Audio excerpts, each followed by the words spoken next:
সবাইকে আবারও সুস্বাগতম স্বাগতম জানাচ্ছি। নতুন বছরের শুভেচ্ছা সবার জন্য রইল। নতুন বছরের শুভেচ্ছা জানিয়ে আমি আজকের ক্লাস আমরা শুরু করব। আজকের ক্লাসের বিশেষ আকর্ষণ হচ্ছে আমরা জানি খুব সামনে আমাদের ফেব্রুয়ারি মাসের একেবারে প্রথম সপ্তাহে আমাদের 2025 সালের মাধ্যমিক পরীক্ষা আগত। সেই মাধ্যমিক পরীক্ষার কথা ভেবে আজকে আমরা একটা কবিতা সম্পর্কে আলোচনা করবো, সেটা হচ্ছে ফেবল। আমাদের ক্লাস 10 এই West Bengal board of secondary এডুকেশনের আন্ডারে যে সমস্ত আমাদের পশ্চিমবঙ্গ সরকারের স্কুলগুলো আছে, সেই বিদ্যালয়গুলোর যে মাধ্যমিক পরীক্ষা হতে চলেছে 2025 সালে। এই 2025 সালের পরীক্ষার জন্য আমাদের এই ফেবল কবিতাটা আমরা দেখবো, ভীষণ পরিমাণে ইম্পর্টেন্ট। এবং আমরা যদি একেবারে প্রথম থেকে শেষ পর্যন্ত ভিডিওটা দেখি, তাহলে আমার মনে হয় সবার জন্য কিন্তু খুব ভালো হবে। কবিতাটা কিন্তু খুব ভালো প্রস্তুত হয়ে যাবে। তোমরা সঙ্গে কিছু ইম্পর্টেন্ট কোশ্চেন অ্যান্সার সেগুলো নিয়েও আমরা আজকে একটু আলোচনা করবো। তো ফেবল ফেবল সম্পর্কে এই টাইটেল সম্পর্কে সবার কম বেশি আইডিয়া আছে। আমি পরে টাইটেল নিয়ে সামান্য একটু কিছু বলবো। তার আগে আমরা র্যালফ ওয়াল্ডো এমারসন, এই যে র্যালফ ওয়াল্ডো এমারসন, যে কিনা ওয়াল্ডো নামেই পরিচিত, সেই মানুষটা সম্পর্কে ছোট্ট করে অল্প একটু জেনে নিই আমরা কবিতার যে লাইন বাই লাইন এক্সপ্লানেশন আছে সেখানে চলে যাও। ঠিক আছে? তো আমরা যদি আমাদের বিখ্যাত কবি ওয়াল্ডো সম্পর্কে কিছু জেনে নিই, ছোট্ট করে জেনে নেবো, দেখি আমরা কি আছে। দেখো, আমাদের এই মানুষটাই বিখ্যাত মানুষটা, যার জন্ম কোথায় হয়েছিল দেখো, তার জন্ম হয়েছিল মে 25, 1803। মে 25, 1803 সালে হয়েছিল। আমেরিকার বোস্টন শহরে হয়েছিল। হ্যাঁ, বোস্টন শহরে হয়েছিল। তো বাবার নাম কি ছিল দেখো, রুথ হকিন্স, সরি মায়ের নাম ছিল রুথ হকিন্স। বাবা হচ্ছে উইলিয়াম এমারসন। হ্যাঁ, উইলিয়াম এমারসন আর রুথ হকিন্সের এদের আমরা যদি ভাই বোনদের কথা দেখি, তাহলে দেখবো যে সেকেন্ড সন ছিল। তো আমাদের এই যে কাপলটা ছিল, এই কাপলে 8খানা সন্তান হয়েছিল। তার মধ্যে শেষ যে 3টে সন্তান, তারা কিন্তু বেঁচে ছিল না। 5জন সন্তান বেঁচে ছিল। তাদের মধ্যে দ্বিতীয় সন্তান ছিল আমাদের র্যালফ ওয়াল্ডো এমারসন। এই র্যালফ ওয়াল্ডো এমারসন যখন জন্মগ্রহণ হয়েছিল দেখো 1803 সালে জন্মগ্রহণ করেছিল। আমাদের উইলিয়াম এমারসনের একটা স্টোম্যাক ক্যান্সার হয়েছিল। স্টোম্যাক ক্যান্সারে মারা গিয়েছিল কত, 1811। তাহলে 1811, 1803, তাহলে মাত্র 7-8 বছরের শিশু ছিল আমাদের র্যালফ ওয়াল্ডো এমারসন। তাহলে এই 7-8 বছরের বয়স তখন বাবাকে হারিয়েছিল, এবং মায়ের তখনও যে 8ম সন্তান, তখনও মায়ের পেটে ছিল, এবং 8ম সন্তান জন্মগ্রহণের ঠিক 2 সপ্তাহ আগে তাদের বাবার কিন্তু মৃত্যু হয়েছিল। এবং সেই 8ম সন্তান, তাহলে আমরা কিন্তু এখান থেকেই আমরা দেখতে পাচ্ছি যে তার জীবনের সেই যে করুণ পরিণতি, একটা ট্রাজিক কন্ডিশন, ট্রাজেডি যেন নেমে এসেছিল সেই মাত্র 8-9 বছর বয়সে। এবং কাকিমা, এমারসনের যে কাকিমা ছিল, তার হাতেই কিন্তু এমারসন ওয়াল্ডো বড় হয়েছিল। এই এমারসন পরবর্তীতে আমরা যদি ওয়াল্ডোর পরিচয় দেখতে চাই, তাহলে ও কিন্তু আমাদের এই বিখ্যাত মানুষটা যে ফিল্ডে বিখ্যাত ছিল, সেটা হচ্ছে কিন্তু উনি একজন এসেইস্ট ছিল, একজন প্রবন্ধকার ছিল, আর কি লেকচারার ছিল। আর আমরা দেখবো ফিলোজফার ছিল, একজন দার্শনিক ছিল, পরে মিনিস্টারও ছিল। আরেকটা জিনিস যেটা হচ্ছে যে ফিল্ডে উনি পরিচয়, সেটা হচ্ছে অ্যাবলিশনিস্ট। অ্যাবলিশন, সেই যে আমেরিকার যে দাস প্রথা, স্ল্যাভারি, যেটা দূর করার জন্য তার কিন্তু অগ্রগণ্য একটা ভূমিকা ছিল। সেখানে সে কিন্তু একজন বড় ধরনের একটা নেতৃত্ব দিয়েছিলেন সেই আমেরিকার দাস প্রথা বিলুপ্তিতে। এবং সর্বোপরি আমাদের কিন্তু একজন কবি ছিলেন। তো এই কবির বাবা তো মারা গেলেন, যখন দেখো 1829 সাল, অর্থাৎ আমরা যদি হিসাব করি তাহলে মোটামুটি 26-27 বছর বয়সে আমরা দেখব তার প্রথম বিয়ে হয়েছিল, অর্থাৎ এলিন লুইসা টাকারকে কিন্তু বিয়ে করেছিল। তখন এলিনের বয়স মাত্র 18 বছর। এই 18 বছর বয়সে এলিনের বিয়ে হয়েছিল এবং উম, এলিন কিন্তু মাত্র 2 বছর বিবাহিত জীবন কাটানোর পর, অর্থাৎ 1831 সাল যখন টিউবারকুলোসিসে আক্রান্ত হয়ে এলিন মারা গিয়েছিল। এলিন যখন মারা গিয়েছিল, সেই এলিনের মৃত্যু আমাদের ওয়ার্ল্ড জীবনে একটা বিরাট প্রভাব ফেলেছিল। এতটাই ওয়াইফকে ভালোবাসতেন যে মৃত্যুর পর সেই যেখানে তাকে তার গ্রেভ করা হয়েছিল, যেখানে তাকে কবরস্থ করা হয়েছিল, সেখানে কিন্তু সে কন্টিনিউ দেখা করতে যেত, দেখতে যেত এবং সে সম্পর্কে সে নানান রকম কথা কিন্তু তার বিভিন্ন লেখায় কিন্তু লিখে গেছে। ঠিক আছে, এই হচ্ছে মোটামুটি তার জীবনের ফার্স্ট হাফ। আমরা একটু যদি সেকেন্ড হাফের দিকে একটু আলোচনা করি, তো সেকেন্ড হাফটা আমরা যদি একটু দেখে নিই ছোট্ট করে, যে র্যালফ ওয়াল্ডো এমারসন কিন্তু তার প্রথম স্ত্রীর মৃত্যুর পর সেই 1832 সালে সে ইউরোপ ট্যুরে গিয়েছিল। কত সালে? দেখো, 1832-এ ইউরোপ ট্যুরে গিয়েছিল। ইউরোপ ট্যুরে যাওয়ার পর ইউরোপ ট্যুর বলতে ইংল্যান্ড, রোম, ফ্রান্স, ইতালি, বিভিন্ন দেশে সে কিন্তু ভ্রমণ করেছিল। যেমন রোমে গিয়ে তার বিখ্যাত মানুষ জন স্টুয়ার্ট মিলের সঙ্গে তার পরিচয় ছিল। এই জন স্টুয়ার্ট মিল সম্পর্কে আমরা যদি ইংরেজি সাহিত্যের মধ্যে থাকি, পরবর্তীতে দেখবো যে ইনি একজন বিখ্যাত ব্যক্তিত্ব ছিলেন। এছাড়া যখন ইংল্যান্ডে ছিলেন, ইংল্যান্ডে থাকাকালীন সময় দেখো Thomas Carlyle, Samuel Taylor, Coleridge, William Wordsworth এদের সাথে সাক্ষাৎ হয়েছিল। এই এদের সাথে সাক্ষাৎ হওয়ার যে ব্যাপারটা, মানে প্রভাব, দেখো এরা সব বড় বড় মনীষী ছিল, বড় বড় ব্যক্তিত্ব ছিল। এই বড় বড় ব্যক্তিত্বদের যে জীবনের যে কর্মকাণ্ড, তার যে প্রভাব, সেটা কিন্তু গভীরভাবে ওয়ার্ল্ডের উপরে পড়েছিল। এছাড়া আমরা দেখব যে 1835 সালের সেপ্টেম্বর মাসে সে কিন্তু তার সেকেন্ড বিয়ে করেছিলেন, দ্বিতীয় বিয়ে, লিডিয়া জ্যাকসনকে দ্বিতীয় বিয়ে করেছিলেন এবং তাদের তিনজন সন্তান ছিল, ওয়াল্ডো, এলিন, এডিথ। এখানে দেখো এলিন নামটা কিন্তু আবার আসছে। আমরা প্রথম দিকে দেখেছিলাম এলিন হচ্ছে কিন্তু ছিল তার প্রথম স্ত্রী। তার এই যে সেকেন্ড ওয়াইফ লিডিয়া, লিডিয়া কিন্তু তাদের একটা মেয়ের নাম, শুধুমাত্র তার প্রথম স্ত্রীকে স্মরণ রাখার জন্য সেই নামই, শুধুমাত্র এই স্ত্রীর অনুরোধেই এই নামটা রাখা হয়েছিল, এলিন নামটা রাখা হয়েছিল। ওকে, তো এরপরে আমরা দেখব যে কর্মকাণ্ডের কথা যদি দেখি, তাহলে দেখবো 1833 সালে সে কিন্তু লেকচারারের কাজ শুরু করেছিলেন। মানে সে বিভিন্ন সেরিমনিতে, বিভিন্ন অনুষ্ঠানে, প্রোগ্রামে তাকে লেকচারার হিসাবে তাকে কিন্তু রেন্ট করা হতো, তাকে কিন্তু ভাড়া করা হতো এবং সে রীতিমতো ভালো একটা মোটা একটা অঙ্কের টাকা প্রত্যেকটা লেকচার থেকে সে কিন্তু আর্ন করতো। এটাই কিন্তু তার আর্নিং শুরু। এবং এখানে আমরা যদিও আমরা দেখবো যে হচ্ছে 1830 সাল নাগাদ কিন্তু জুনিয়র যাজক হিসাবে চার্চে কাজ করেছিল, সেখান থেকেও প্রচুর টাকা উপার্জন করেছিল। সেই কাজ 32-এ ছেড়ে দিয়েছিল। ছেড়ে দেওয়ার পর আমরা দেখবো যে 33 সালে থেকে সে কিন্তু একেবারে মোটামুটি লেকচারারের কাজ শুরু করেছিল এবং এই লেকচারের কাজ সে কিন্তু মোটামুটি সারাটা জীবনই কম বেশি করেছে। এবং যখন 1872 সালে অ্যাপাসিয়া বলে একটা রোগে আক্রান্ত হয়েছিলেন আমাদের ওয়ার্ল্ডে। অ্যাপাসিয়া, এই যে অ্যাপাসিয়া রোগে আক্রান্ত হয়েছে, এই রোগটা কি? এই রোগটা হচ্ছে মস্তিষ্কের, মানে আমাদের দেখবে ব্রেনটা অনেক সময় কাজ করে না। অ্যাজ এ রেজাল্ট আমরা কি হই, আমাদের যে বাক শক্তি সেটা আমরা হারিয়ে ফেলি। ঠিক এরকম হয়েছিল আমাদের অ্যাপাসিয়া রোগে আক্রান্ত হয়ে যাওয়ার পর। তারপর আমরা দেখবো 1872 সালের জুলাই মাসে তার বাড়িতে আগুন লেগেছিল।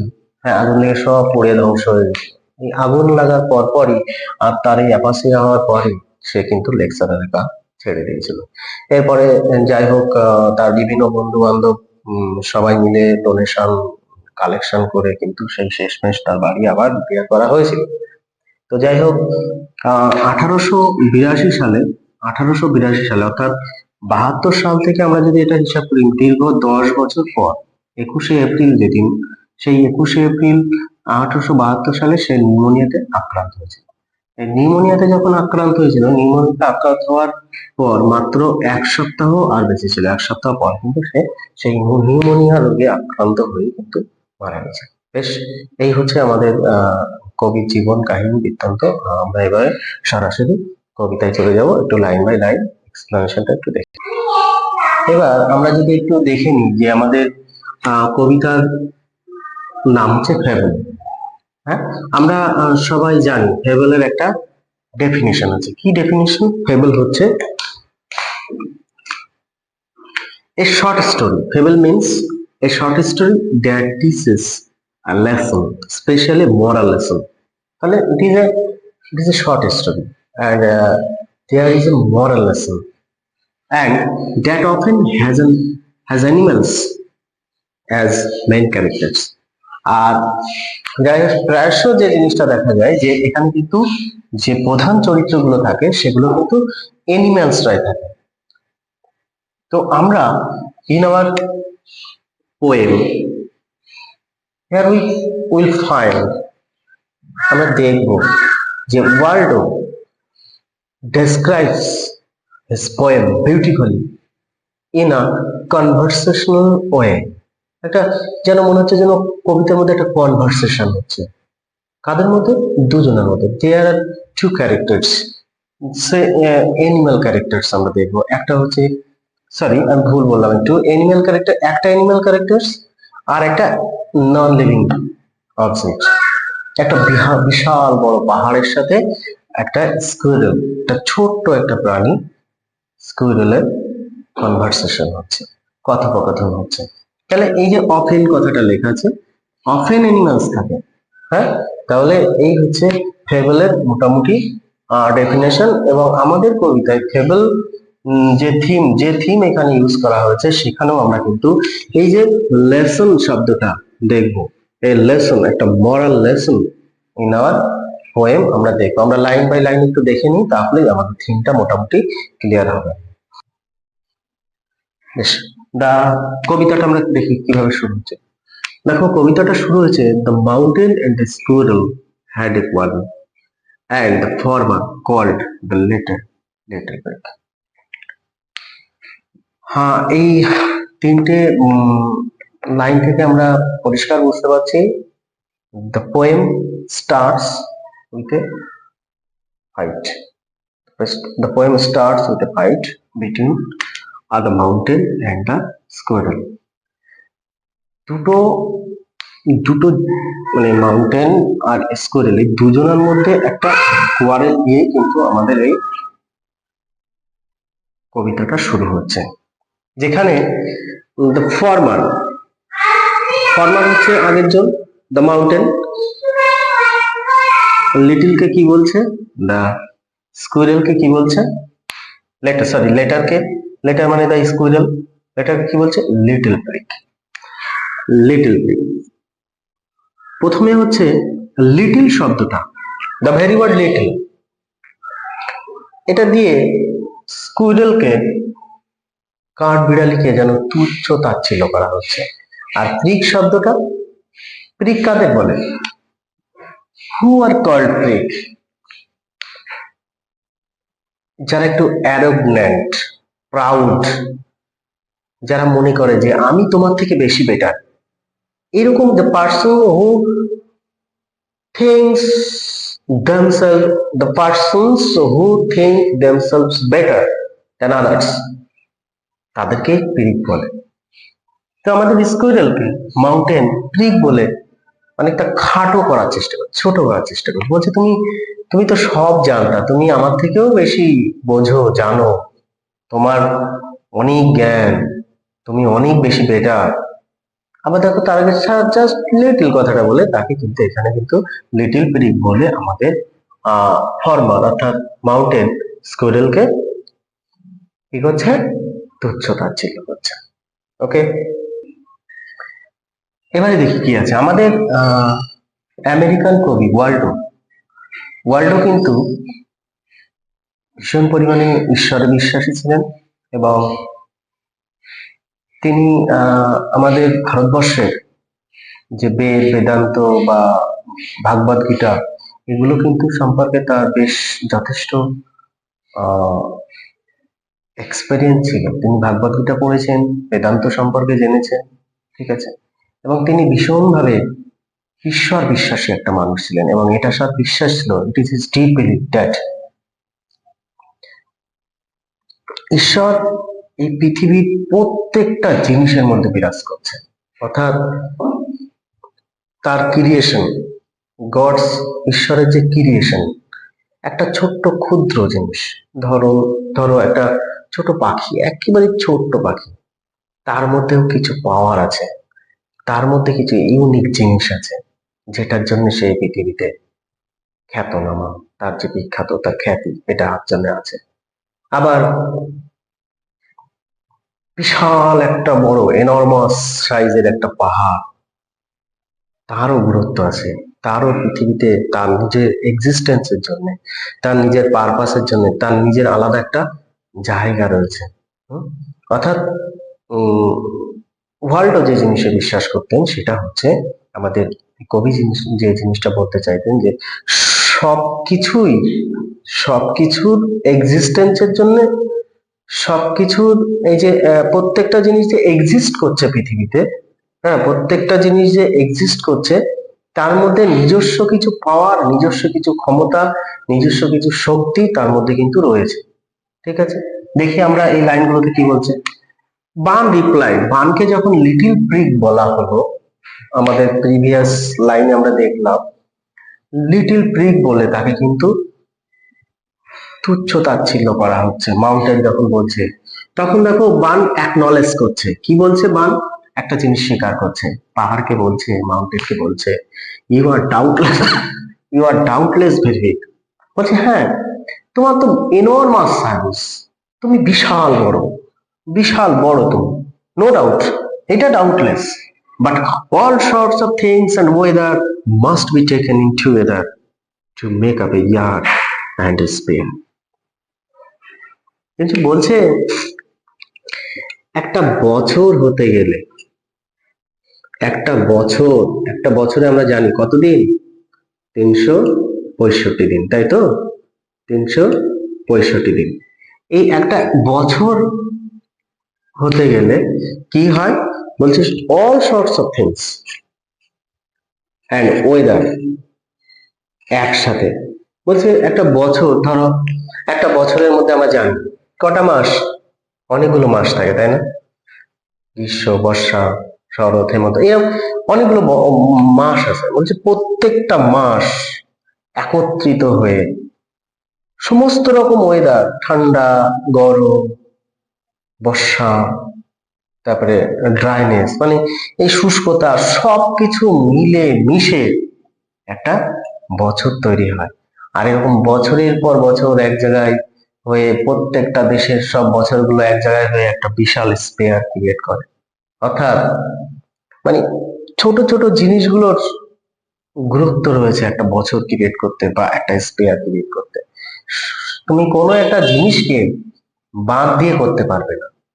আমাদের বান রিপ্লাই করছে, স্কোরেল বলছে হ্যাঁ তুমি ডাউটলেস ভেরি বিগ, তুমি বিশাল বড়, তার মানে এরকম নয় যে তুমি বিশাল বড় বলে শুধু তোমাকে নিয়ে একটা বছর তৈরি হচ্ছে বা তোমাকে নিয়ে একটা স্পেয়ার তৈরি হচ্ছে, আর আমি, আমি বান, আমি স্কুইরেল, খুব ছোট একটা প্রাণী যে পৃথিবীতে এক্সিস্ট করছি, আমাকে বাদ দিয়ে, আমার গুরুত্বকে বাদ দিয়ে একটা বছর তৈরি হবে বা একটা স্পেয়ার তৈরি হবে, একটা বিশ্ব তৈরি হবে বা একটা ওয়ার্ল্ড ক্রিয়েট হবে, আর্ট ক্রিয়েট হবে, এটা কিন্তু সঠিক নয়। অর্থাৎ প্রত্যেকটা প্রাণী, সে ছোট হোক বড় হোক, প্রত্যেকটা অবজেক্ট, সে ছোট অবজেক্ট হোক বড় অবজেক্ট হোক, সবার গুরুত্বই কিন্তু সমান।